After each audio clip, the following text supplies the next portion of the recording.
Well, if you look back at that time, 1976, when half of all architects in the UK worked for the public sector, about half of all housing was being built by the municipalities, by the public sector. And that was social housing, a lot of it really good. But it was also public infrastructure. And often those buildings were being designed from the public sector side.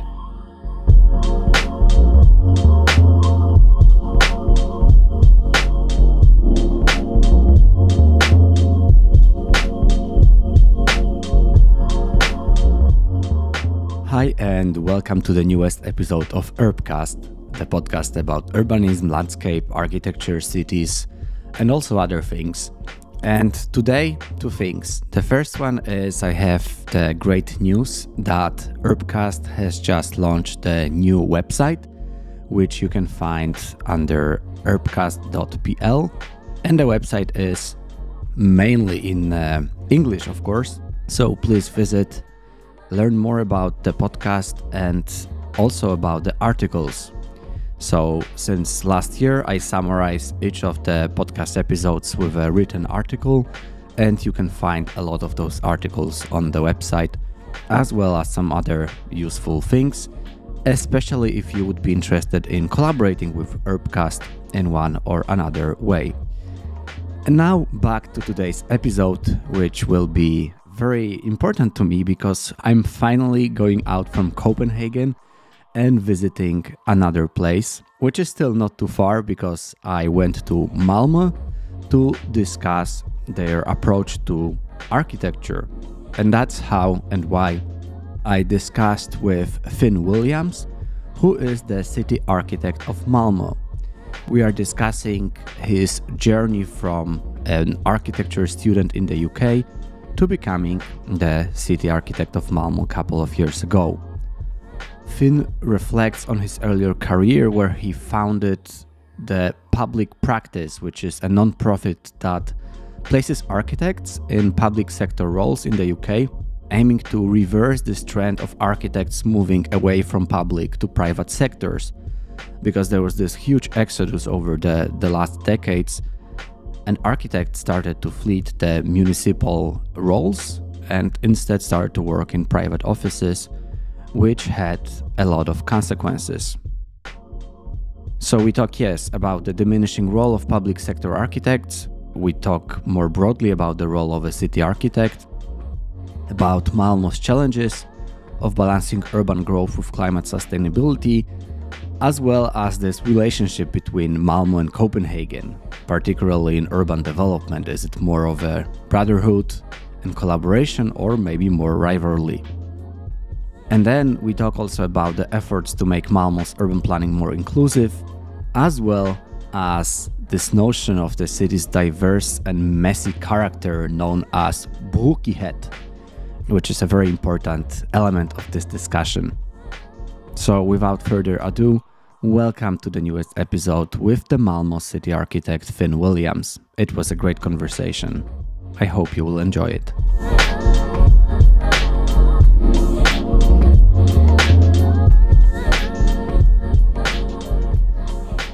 Welcome, Finn. Welcome to Urbcast, and I'm very happy to finally meet you. Great to have you in Malmö. Yes, thank you for inviting me, because actually, as I just told you, it's my 10th year's anniversary. It's been 10 years since I last visited the city council. It was on a trip when I was studying back in Sweden, actually. And I'm very happy to actually come back to Sweden. There's a lot of talk about Copenhagen and so on, and about like this greater region of both Copenhagen and Malmö. And I think that it is actually extremely important and interesting to get to know a bit more about how the city of Malmö is approaching different challenges in urban planning and how is it developing.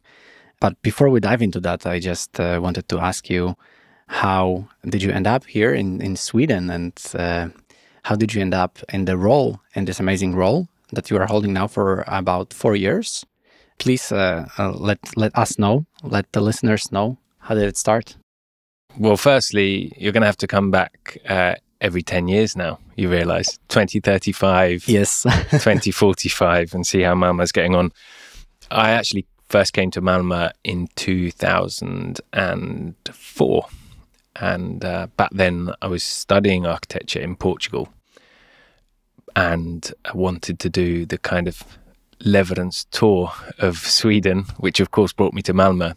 And I remember being really struck by Möllevångstorget, a square here in the middle of Malmö, where I'd landed after doing a road trip through most of Sweden, and it just felt like a different place, a different continent, actually, not even a different country.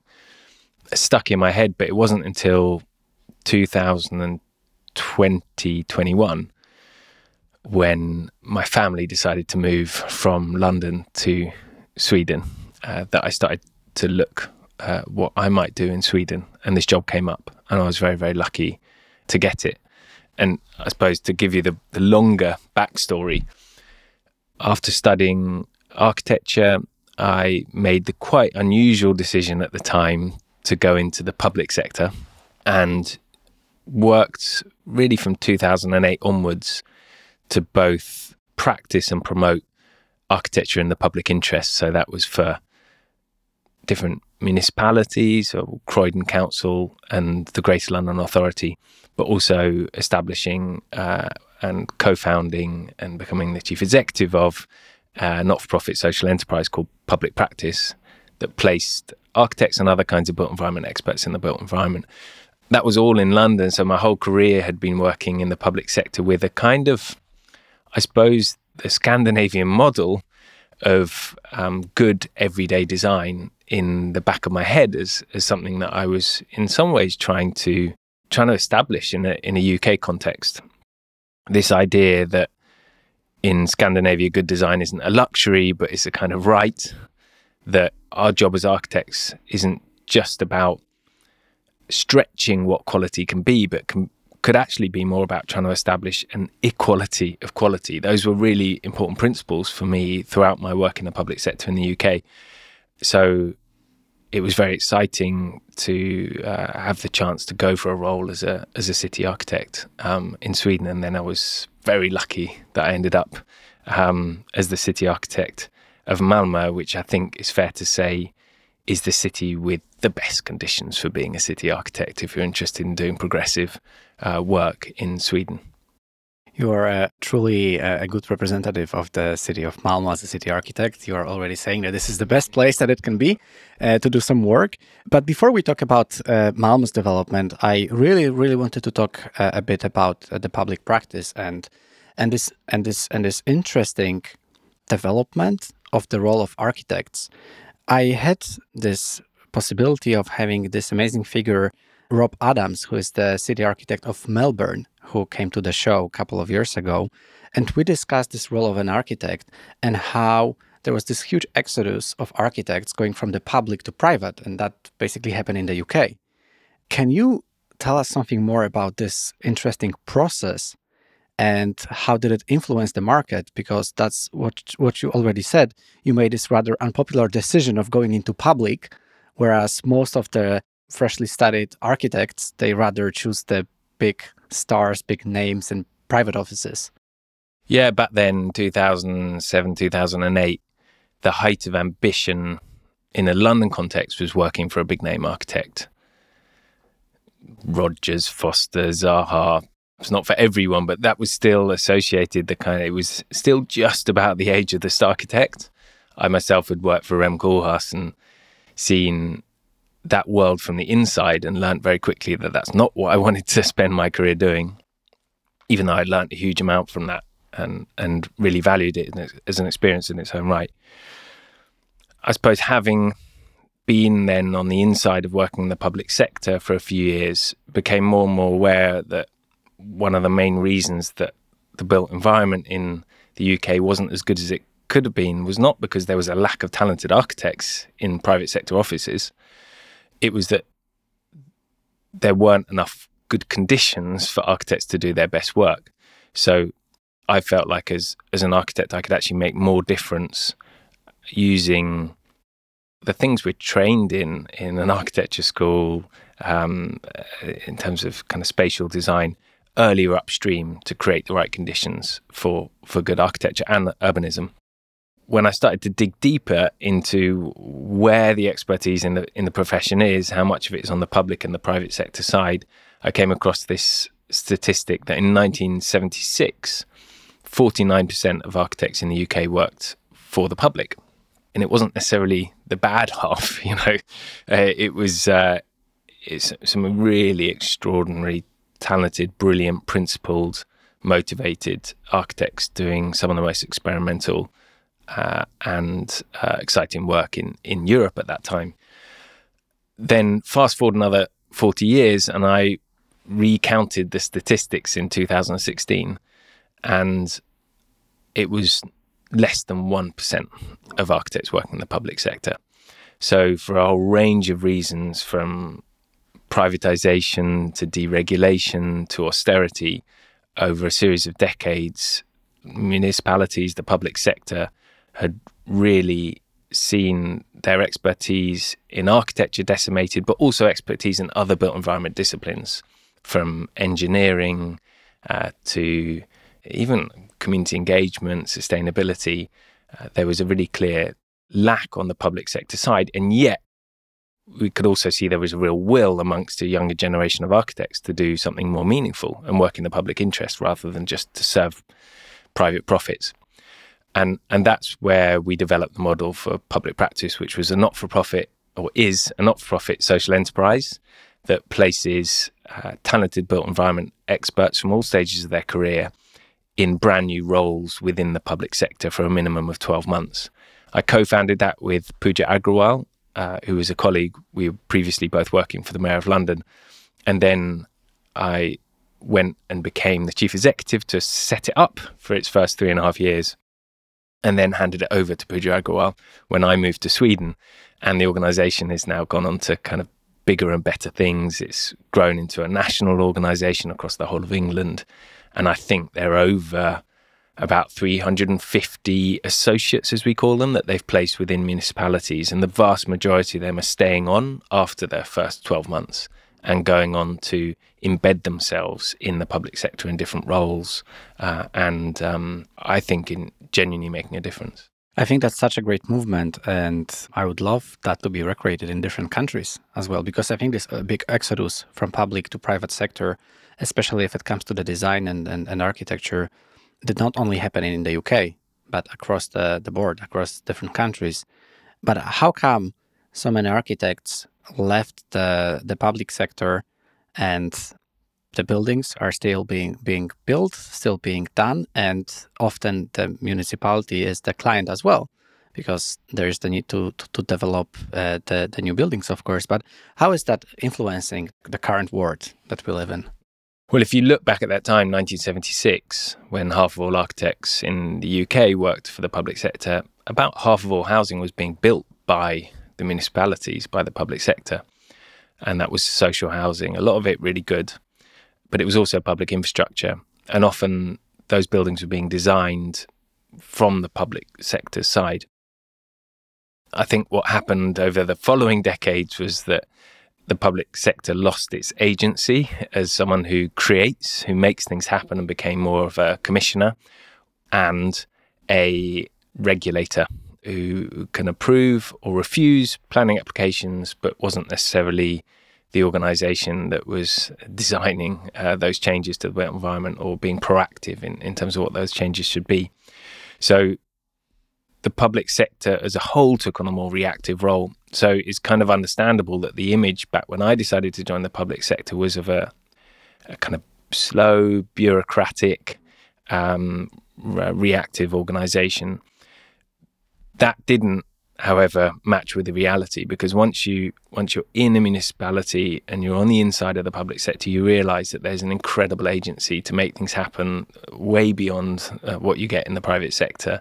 You're not just trying to find the right answer to someone else's brief, but you can actually define the brief itself. You're not just limited to building a new building, but you can work with everything from policies to parking fees to landscape to public realm to where we invest in infrastructure. So there's an amazing range of tools you can draw on as an architect or an urbanist or someone working in the built environment when you're on the public sector side. And it can be a really creative place to work as long as you don't mind getting stuck into some of the bureaucracy and seeing that as a field for creativity in its own right. So should we say that the public way is not worse, it's just a different way for an architect or a planner. Yeah, I mean, there is definitely scope to make a big difference, positive change for our built environment on the public side. But I do think we also need to reflect on what that shift has led to in the quality of our built environment overall, of that reliance, that increasing reliance on the private sector to be the initiator, to be the side that is proactive. At least in a UK context, that has led to a built environment that is increasingly unequal in terms of quality. It very much follows the logic of the market. When the market says that there's enough value to be able to justify really investing in design or quality, then you get it. But when the market says there isn't, then that quality isn't there anymore. And I think you can read increasing inequality in quality in the built environment in the UK, far more so than in Scandinavia.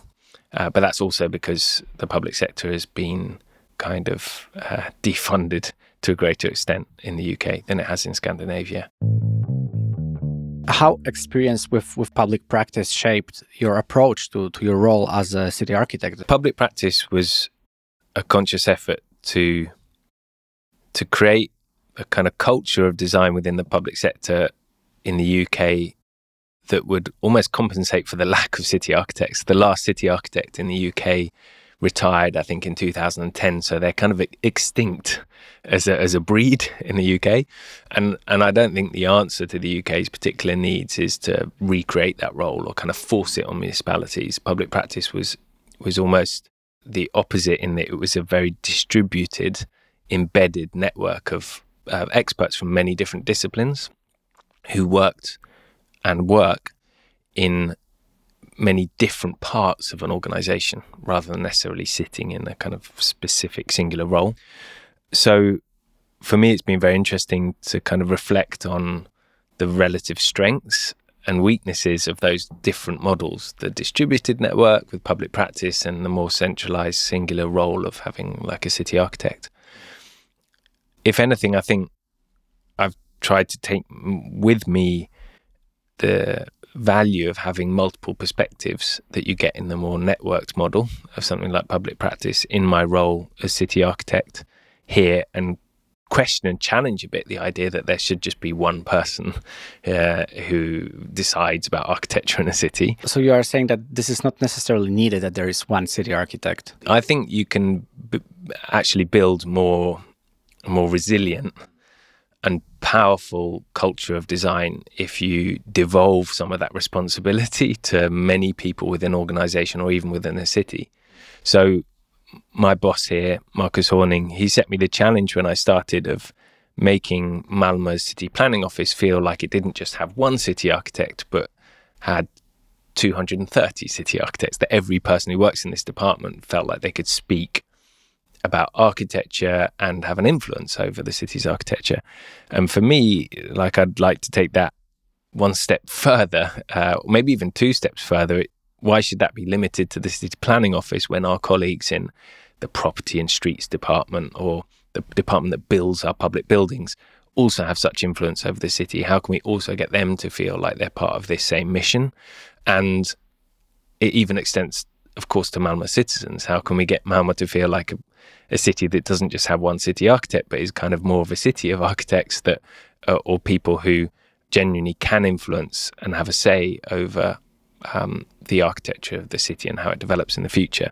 So a lot of my work has actually been about trying to build those wider cultures internally within the organization, across departments, but also externally with Malmö's industry and communities through, for example, initiatives like Malmö in the Making, which is a kind of citywide celebration of the value of architecture in Malmö citizens' everyday life, but also a way of helping to empower them to have more influence over the city's development.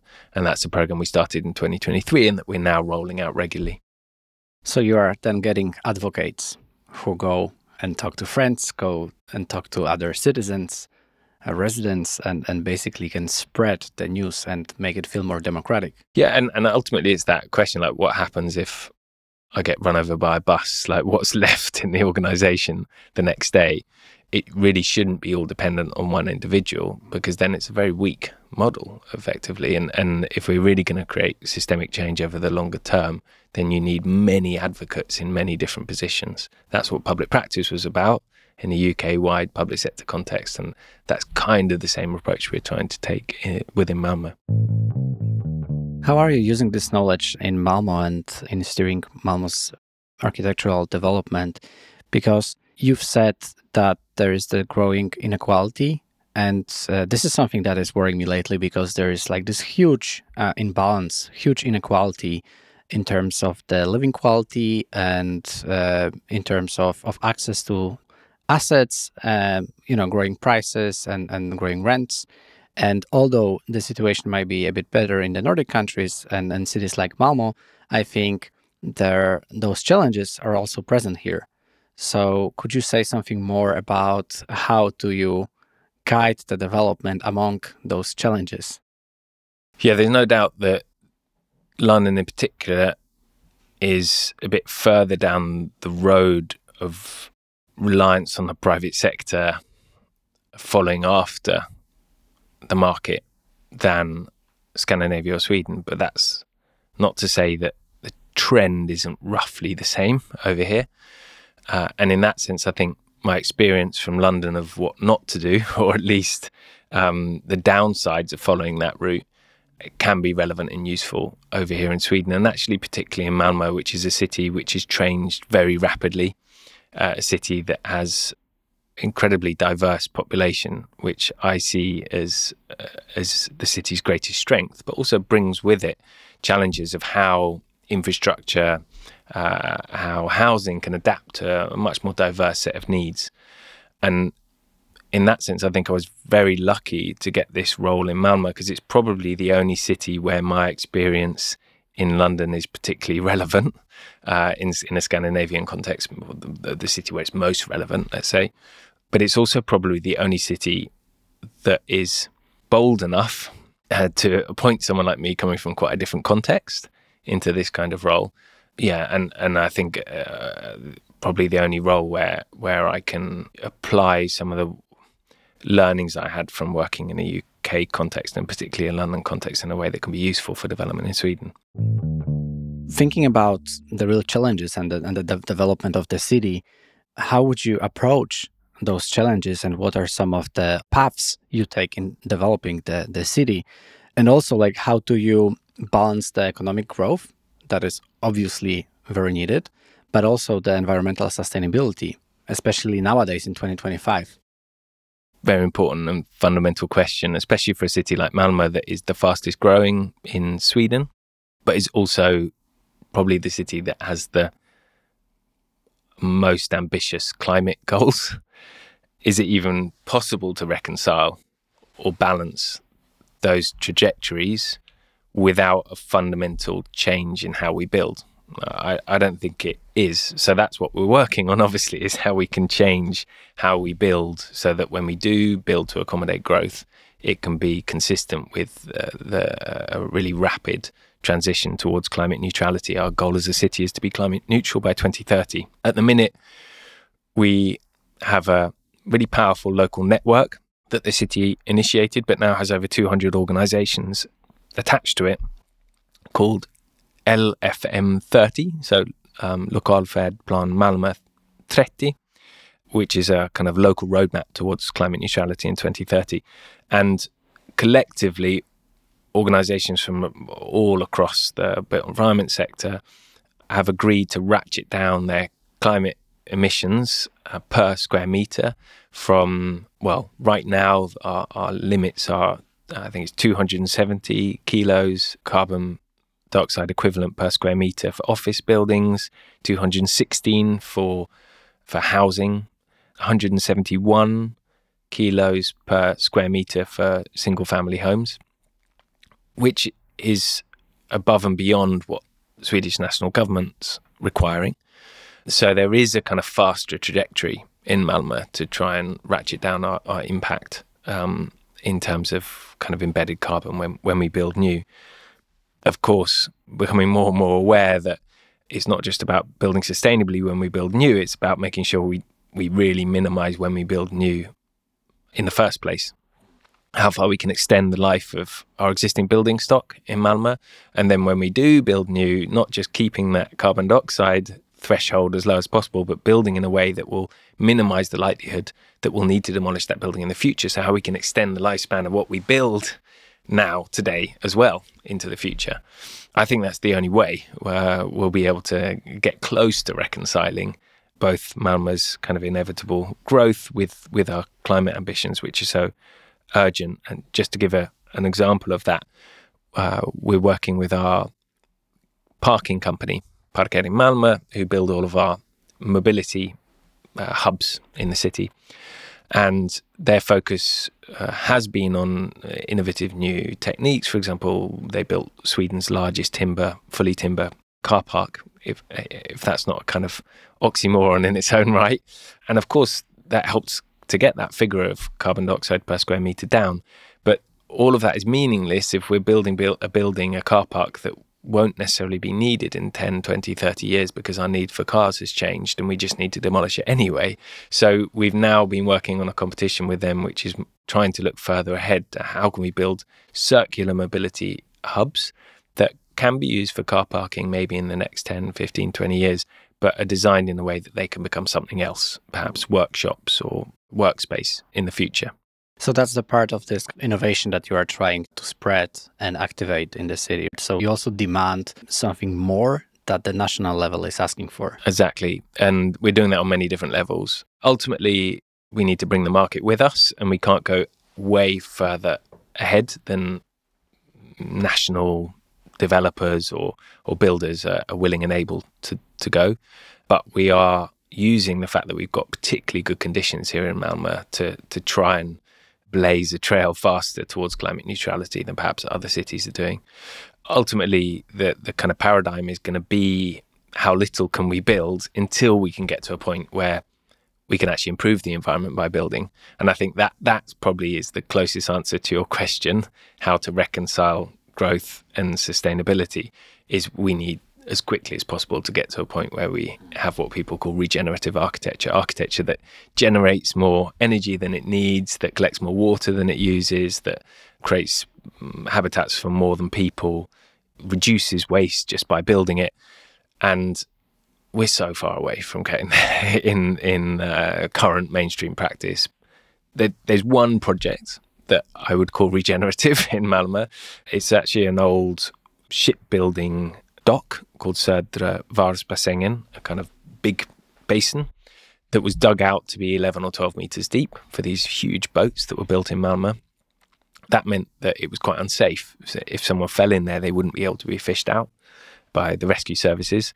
So we've got this project where we're using waste from excavation to fill in the dock to make it 3 to 4 meters deep instead, which allows light to get down to the bottom, which allows eelgrass to grow, which cleans the water, which captures carbon as effectively pretty much as the rainforest per square meter, and which makes the water both safer and swimmable, and obviously increases biodiversity in doing so. So that's, I think, just one example of where we need to get to across all of our built environment projects that have multiple benefits for the environment and make a nicer place to be.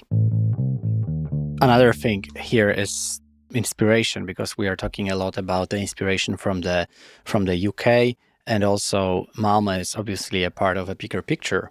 And here I also wanted to ask about the collaboration or rivalry with Copenhagen, because obviously those two cities are creating this one holistic region and were connected by the Ocean Bridge many years ago. And I think it has brought a lot of good, positive changes and things. But to you as a city architect of Malmö, I was wondering, how do you see this relationship between those two cities, especially in terms of urban development? And would you rather perceive it as a collaboration or a competition? Yeah, it's probably like a kind of little sibling, big sibling relationship. Malmö's so much smaller than Copenhagen. that we probably think of it as more competitive than them. I doubt Copenhagen feel threatened in any way by Malmö. But in all seriousness, it helps us so much to have that kind of inspiration and access to expertise on our doorstep. And there's no doubt there is a different culture of architecture and urbanism in Copenhagen, in Denmark, more generally than in Sweden. I think the profession there, the built environment profession, has maintained more of a role of influence and agency than it has in Sweden, particularly when it comes, for example, for the role of architects.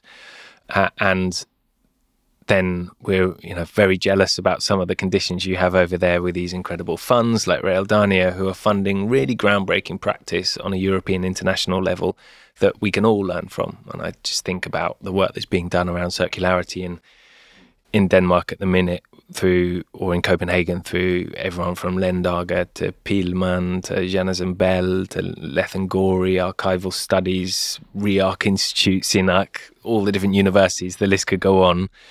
And that's something that we are really looking to learn from and engage with in Malmö, because we have a lot of similar conditions. This history of collaboration between Malmö and Copenhagen doesn't just go back to the last couple of decades when big name practices from Denmark happened to win all the big competitions in Sweden, but it goes hundreds of years back to an exchange of crafts and techniques, because we're kind of working with the same materials. We're working with the same geography, we're working in the same bioregion.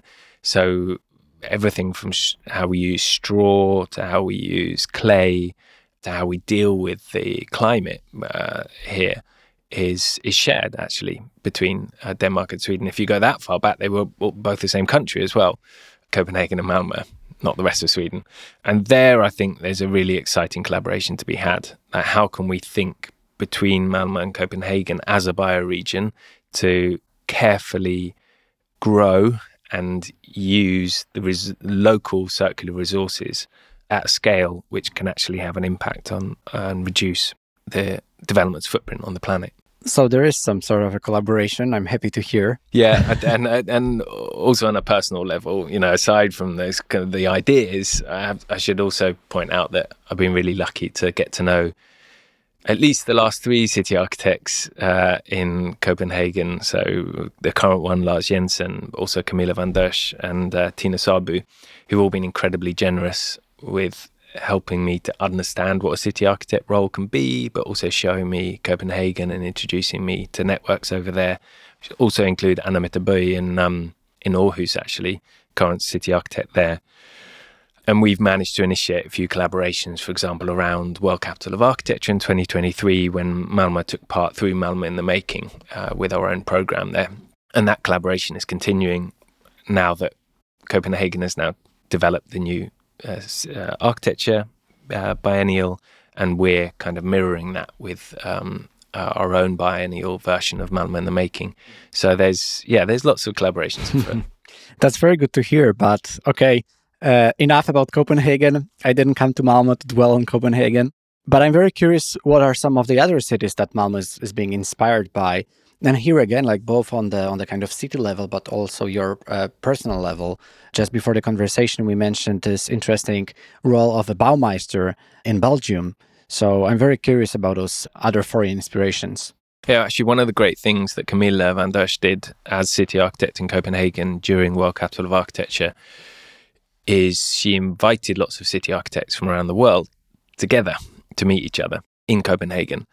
Turned out to become a bit of what I would call a Eurovision of city architects. It was just Europeans and Australians in the room, but there was a few people there who are super experienced and very generous and wise, and have really helped me since. And a couple of them are actually Baumeisters in Belgium, and I was lucky enough to spend a week last year with Christian Boré, who has been the Baumeister for 10 years now in Brussels, talking in depth around procurement, models of architecture competitions. And it turned out we've actually developed a model in Malmö, which is very similar to the model that Christian's developed by trial and error over 10 years in Brussels, which was very encouraging, actually, because there's real evidence that it works to open up architecture competitions and to do it in a proportionate way that isn't exploitative of the industry. But also talking about learning from what they're doing in Brussels around circularity, meeting architects like BC architects there, and the role of industry in the city and the productive city in Brussels. So a fantastic example of what it's possible to do with an independent expert architectural and urbanist competence connected to a city. Slightly different setup than we've got here in Malmö. I mean, I think he had 15 or 16 people working with him within the BMA team, but really a great example of what he would call soft power and its influence on the city. I was wondering what can be the different role of a city architect, right? Because it can differ from city to city, from country to country. I reckon that some of the city architects play more of a representative role, which is more being kind of those kind of, design guardians, design champions, whereas some of them, they are really having power. They are really kind of part of the policy making. What is closer to your heart in your role? Yeah, I think even in Sweden, I think there are over 150 city architects, and there are as many different job descriptions as there are city architects. And it's often the result of the specific kind of political geography of the organization they sit within and the history of that organization. But it's also to some extent reflective of what they can contribute as individuals to their organization. When I joined Malmö, it was at a point where they decided to slightly change the job description of the city architect. I'm the 10th city architect in Malmö, and the first ones were very much actually holding the pen, designing the public buildings in the city. Some fantastic buildings that we're still reaping the benefits of today. But that role had shifted to become partly more advisory, partly more representative, partly more overseeing over time. My predecessor was actually the boss of the Department for Planning Applications and the city architect, which is kind of phenomenal. He managed to do both. But my boss, the director of planning in Malmö, decided to split up the role so they could have one person who could focus on being a really good manager for planning applications and one person who could focus on the role of the city architect. That gave me a certain amount of freedom to redefine what the role could be. And I spent the first few months really understanding how I could be most useful within the organization, kind of designing my own job description, co-designing it, I would say, really, with other colleagues, both within the planning office, but also beyond it. And I recognized quite quickly that a lot of the most powerful tools we have in the city actually lie outside the traditional formal tools we have within the planning system, what you call PBL here in Sweden. For example, how we use our own land, what kind of development agreements we make and with who. That's hugely important for how the city develops and the quality of the city, but wasn't necessarily something we had a lot of influence over or had a say in before. How we use procurement to select design teams for our own public buildings and how they can kind of lead and become a good example for the rest of the city. Also something very powerful that we can do as a municipality, but wasn't necessarily within the remit of traditional remit of a city architect. So what I've done or tried to do over the last 3.5 years is carefully reach out and build new relationships and collaborations with bits of the organization that I can see can have like a more productive influence over the quality of the built environment and do it in a way that works for them. So the agency of the role is now much broader, but it's perhaps looking more at some of the more kind of strategic issues than spending my whole time getting stuck into details of windows or choices of materials, which of course is fun to do occasionally as well, but isn't really where the change is made. So the role shifts, it fluctuates, and This is also something that we can say about our discussion so far, because we are zooming in and zooming out. We are talking about Malmö. We are talking about the role of the city architect itself, but we are also talking about some international inspirations. And now I would like to zoom out only a bit, because I would like to talk about the Malmö, but through this international perspective and this international lens, because Malmö is having very diverse population. So I was wondering, how do you involve this international and multicultural part of the residents in the urban planning and the decision-making process? Before coming here, I'd, of course, read up about Malmö a lot and heard this statistic over and over again. 186 different nationalities, sometimes 187, sometimes 183. Malmö is technically a super diverse city. That means over half of our population has a foreign background. It's actually 58%, which puts us on a par with London and New York. More diverse than any other city in Scandinavia by quite a long way, at least by that measure of diversity. And of course, there were many measures of diversity. But when I then landed here and started going to meetings and events, I was quite surprised to see that image of the city wasn't reflected in any way in a lot of the contexts I found myself in, at least visually. Sweden is, of course, decades ahead of the UK in terms of gender equality, but certainly in terms of ethnicity, it felt like nowhere near the diversity of what I saw on the street or where I live when I'm here in Malmö, in Rosengård. So I started asking around for statistics, and there were lots of good statistics on gender, but very few around other dimensions of diversity. Not even just the visible dimensions of diversity, but also things like socioeconomic background or different kinds of ability and disability. So we managed to get some funding and commissioned for the first time a bit of research into how representative Malmö's architecture industry actually is. And we also went through a whole series of workshops, involved over 800 people in total in the research, over 50 organisations, to understand what the barriers are for people from underrepresented groups to come into the profession and how we might be able to break down those barriers. The research showed that architects in Malmö are half as likely to have a foreign background. They're 4 times less likely to come from a deprived neighbourhood, as Sweden's government defines it, and they're 15 times less likely to be Muslim, just to pick out a few stats.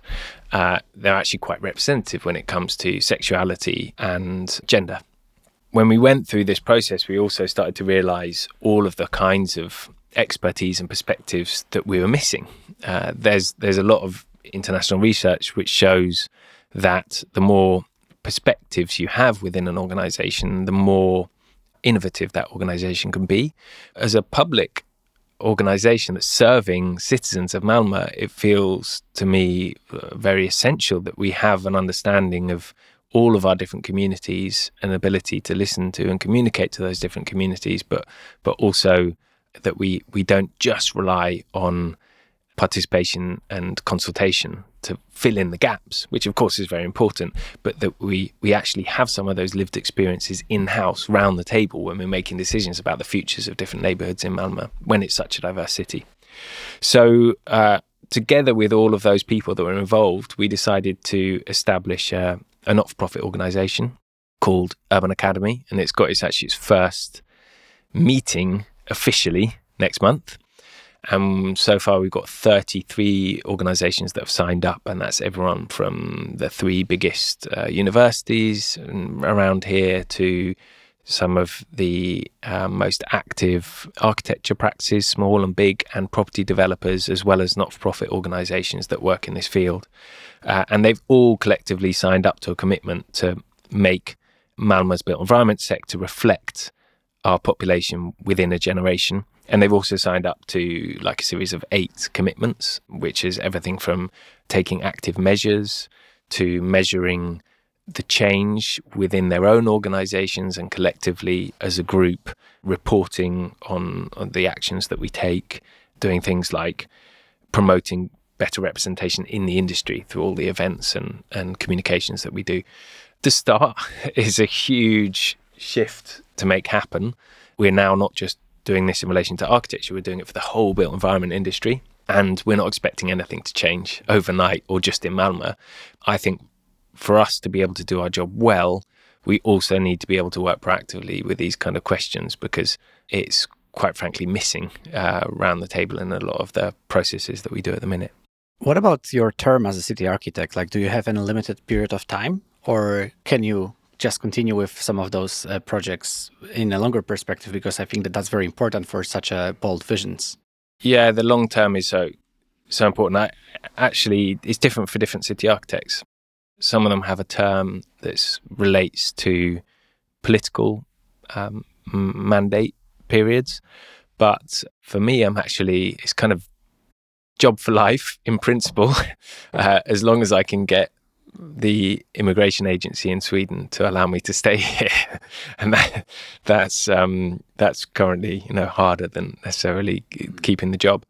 But no, it's a huge privilege to be able to be in a position where you can look that far into the future. It's also a big responsibility, of course. It means that you need to be also aware of like what kind of relationship you have with politicians, because politics changes as well. And our job is to enact politicians' directions within their mandate period. But I've seen that direction change working for other political organisations in the past. You need to be able to distinguish between what is kind of technically necessary long-term for the city and what is also necessary in terms of responding to a kind of democratic mandate that the politicians have. So luckily and hopefully you have some time left here to continue with your vision. And vision is something that I would like to round up this discussion with. I'm very curious, what is your long-term vision for Malmö's urban development, architectural development? And is there any particular project that you are really excited about? Yeah, maybe this is a bit of a cheat answer, but my vision is that it isn't just a city architect that should be having the vision. We've worked as a city planning office a lot to really understand Malmö citizens' perspectives and understandings of their built environment, the kind of changes they want to see. Thought quite deeply how we can reflect that more fundamentally in our work. And I think one thing that's come up a lot from those studies and conversations is that Malmö is a city that is proud of its diversity or contrast or mixedness. There's a great word in Swedish that describes it very well, which is bråkighet. And that roughly translates to kind of messy or jumbled or diverse. And I think you can see that in everything from Malmö's food scene to its cultural scene to actually its built environment. It's not the kind of beautiful, well curated urban scene that you get in Stockholm, but it's got a beautiful culture as a city, and that comes, I think, a lot from this kind of very down to earth, quite rough, quite open kind of attitude it has. So I think, if I had a vision if we have a vision collectively for Malmö, it's actually just to make Malmö even more Malmö, to play to our strengths, to find a way of expressing that bråkighet, that diversity more powerfully in our built environment. As I said, it's in our food, it's in our music, you can see it in our cultural scene, but it's not necessarily expressed powerfully enough in our built environment yet, in what we build. And I think that's a very exciting step for Malmö to be able to take over the next, decade or two. So expressing bråkighet. Yeah, exactly. Yeah, you asked about specific projects. Malmö in the Making is an initiative that is a bit about that. It's about holding a conversation in public with Malmö citizens about the changes they want to see in the city and how they can be more active in making those changes happen. We're running that again in September, and that will be in parallel with the Architecture Biennale Biennial in Copenhagen. So that's exciting. And then we've got a number of other fun things coming up. So we're constantly trying to open up design processes to a wider pool of architects, to use competition, but in a very careful, measured, proportionate way to find really the right architects for every job. So there'll be some exciting opportunities coming up over the next year. including potentially a new art museum in an old building in Malmö. So that's something to look out for. Especially for the architects listening. Exactly, yeah. Get ready to write some expressions of interest. But there's a place on Malmö's website where you can sign up for updates about competitions and opportunities in Malmö. And we're really keen to invite people, both from inside Malmö, but also with perspectives from the outside to take part in the city's development. And then we're also, just one more specific thing, picking up on what we were discussing earlier around local circular materials, we've managed to get some funding internally to do a study of what local circular materials we can have access to in the bioregion around Malmö, and how we can practically implement that in support of this, the policy work that we're doing around more place-based architecture in Malmö. That's architecture that makes Malmö, more bråkig. So that will be a fun thing to work on. Can you now summarize everything with a book recommendation? That's something that I really like asking to my guests. I often read and buy the books after, so there is a bit of a pressure there. Ideally, something around the topic of our discussion. Well, to pick up where we were just talking there around circularity and a kind of rediscovery of the local, a book that's made a big impression on me recently is Material Reform by Material Cultures, a small practice based in the UK, one of a kind of growing field of international practices who are digging really deep into the kind of expanding architectural practice and urbanism, not from the site of construction to looking much deeper and further upstream into where our materials and resources come from, what impact architecture has on the built environment earlier upstream. It's like the BC architects from Belgium. Yeah, so you can include them in this field. You can include Atelier Luma in France. You can include arguably also Assemble. There's a whole group in their own ways doing really interesting work on this. In Denmark, you have Orbi and Herdeskov outside Copenhagen, but who are really doing great work as well, and along similar lines.